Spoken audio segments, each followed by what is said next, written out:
ćemo saznati, strpite se. Vašem življenju je okrenuto vas.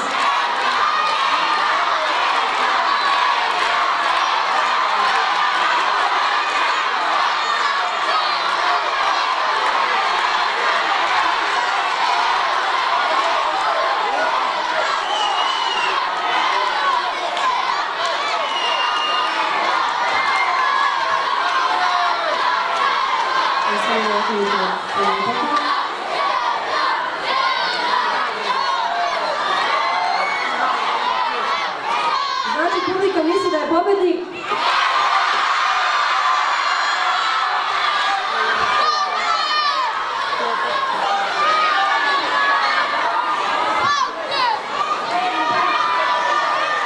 Treće mesto ovogodišnjeg Bumfesta. Sonja Purić.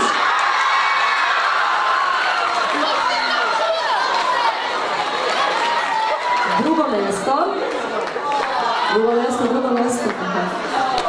Sad ćemo še?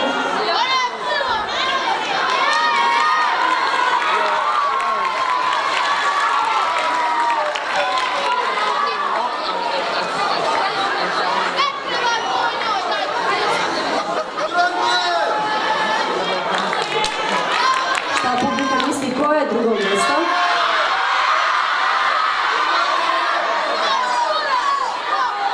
Drugo mesto je Sofijana Kuburović. I prvo mesto Erna Duraković.